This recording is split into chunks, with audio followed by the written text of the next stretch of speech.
AquariumDomain, episode 2, time to get salty. We're gonna take a look at some of the new salt tanks. One that's being reborn as a reef tank, and another one that's just being born, period. It's being built. But behind me, you probably see a big freshwater tank. And the reason I'm starting here is that's the 3,000 gallon. Let me flip you around.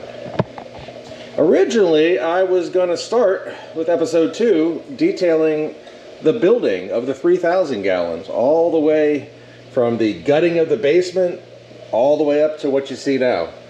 3,000 gallon Amazon cichlid planted aquarium. But it's a lot to make that video. There's a lot of video, a lot of pictures, a lot of everything. Took a lot of steps to make something this big. So I want to do it justice, and I don't want to rush through it. And I don't know if you're like me, but I don't like to see videos where they just cover a little bit and then you gotta wait a week or two and then cover a little bit more. And I want to take you through the whole thing. Yeah, it's going to be a longer video, but yeah, at least you get to see it start and you get to see it all the way through. But that's not what we're going to talk about today. Today we're going to talk about the 150 gallon, which was a planted aquarium, but is now becoming a reef aquarium. So this is what a saltwater aquarium looks like typically when they first get started off. You've got quote-unquote live sand that has bacteria, and you have base rock, which has a lot of nothing, except for right now some diatom algae. So what I've done is I've added a lot of bacteria in the form of some Fritzyme number 9, and in the form of live rock from my existing aquarium, the 265 gallon over there. So the tank was cycled for 3 weeks. And then I began with a piece of dead shrimp, and then I began to add a couple fish. So there's a couple Fiji barbieri clowns, and there's an orchid dottyback. The patrons have already seen this. This has now been running, we're probably like in week 7 or 8 now. But the patrons got some early access to this from the cutover all the way up to where we are now. So they already know one of the things that's unique about this aquarium is it is a saltwater reef aquarium, and it has no protein skimmer. It uses a 50 gallon refugium. The entire bottom of the stand has been converted into a refugium. And there's a lot of water moving over there, but you can see over here a lot of live rock moved over from existing aquariums, as well as a lot of critters. There's a lot of cleaning crew, crabs and snails and hermit crabs and starfish, things that eat detritus and algae and all the stuff that comes down from the reef aquarium via that plumbing right there. So what happens is the water comes down via that plumbing, and there's a grid of pipe underneath that live rock with lots of little holes, and that's all that water you see coming out. That's taking an area of rock and making it super highly oxygenated, as well as helping disperse any sort of detritus or leftover foods that make their way down there. And then once they get dispersed into the sand bed or into the rock, they get consumed by the invertebrates. As well as there will be a whole bunch of invertebrates in the top part of the tank as well, to keep everything clean, to eat that diatom, eat future algae, and more or less keep the area between the corals nice and tidy.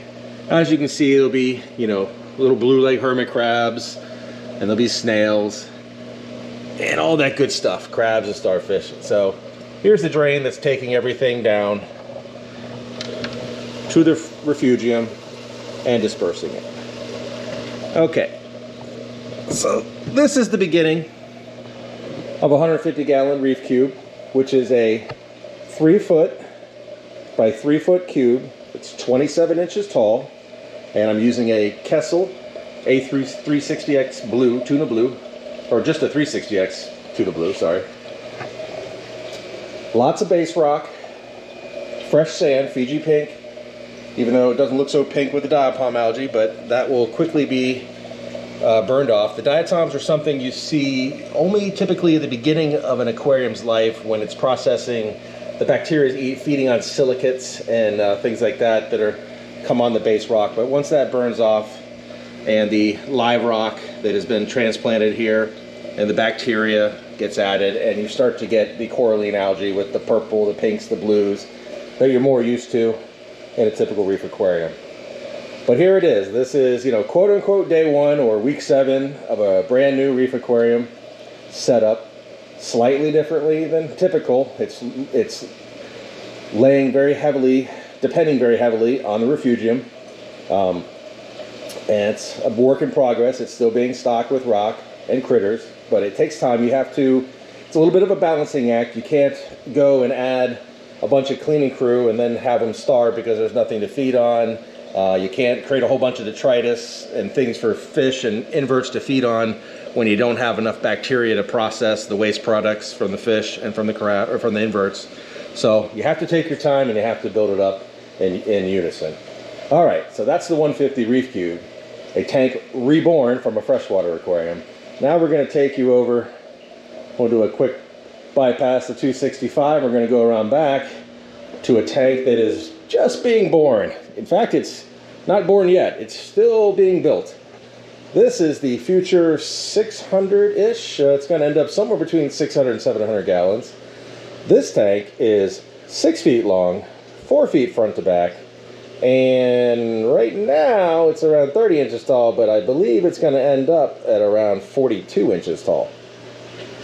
So that'll put it somewhere between 600 and 700 gallons. I'll do the calculations once I'm done, and I'll update it then. But so this is a what they quote-unquote plywood aquarium, but the method I use is a stacked lumber method, where all the edges are crossed and reinforced there, and then of course you have the 2x4s that are screwed and glued together, and then the front, eventually you'll have a frame here, and they'll have glass, which sits down in this channel here. It comes up, goes against the top of the frame, and then you have bracing across the top.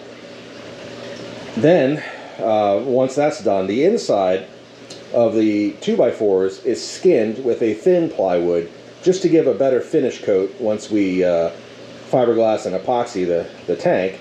And then so after the plywood is up, the thin plywood, we then fiberglass at least the corners and basically all the seams you want to fiberglass. I will actually fiberglass the entire thing, just like I did on the 3,000 gallon. When you're building something with this much water, for me, the extra money is worth the peace of mind to know that the water is going to stay in the tank and not drop out on my floor.